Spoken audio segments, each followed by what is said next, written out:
مرحبا بكم. اليوم سنتحدث عن التخلص من السعال والبلغم بطرق طبيعية وفعالة. نزلات البرد تؤدي إلى التهاب بطانة الأنف والجيوب الأنفية، مما يحفز إفراز المخاط ويسبب السعال المصحوب بالبلغم. هناك عدة أعشاب ومنتجات طبيعية ثبتت فعاليتها في تخفيف الكحة وطرد البلغم بناء على دراسات علمية. إليكم بعض الأمثلة. الماء الدافئ أبسط وأقوى علاج طبيعي. دراسة نشرت في شيست جورنال عام 2008 أكدت أن السوائل الدافئة تخفف الإفرازات المخاطية وتحفز حركة الأهداب في الجهاز التنفسي، وهي الشعيرات الصغيرة التي تعمل على طرد المخاط والبكتيريا من الرئتين. كما أن شرب السوائل يبقي الجسم رطباً، مما يقلل من لزوجة البلغم ويجعله أسهل في الطرد. العرقسوس يحتوي على مركبات تساهم في تقليل الالتهاب وتهدئة الكحة.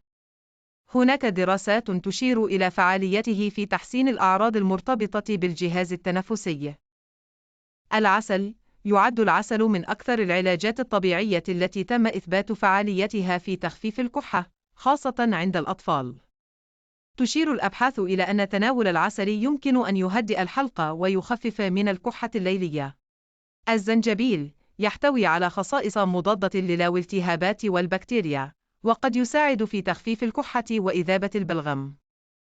الثوم يعرف الثوم بخصائصه المضادة للميكروبات، وهو مفيد في تقوية المناعة وقد يساعد في تخفيف الكحة وتقليل البلغم عند الالتهابات التنفسية. الكركم يحتوي الكركم على مركب الكركمين الذي يمتاز بخصائصه المضادة للالتهابات والأكسدة، مما يساعد على تحسين صحة الجهاز التنفسي والتخفيف من أعراض الكحة.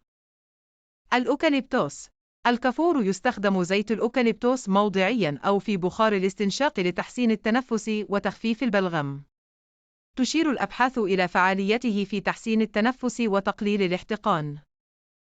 الشاي الأخضر يحتوي على مضادات أكسدة تساعد في تعزيز المناعة، وقد يساعد الشاي الدافئ في تهدئة الحلق وتخفيف الكحة.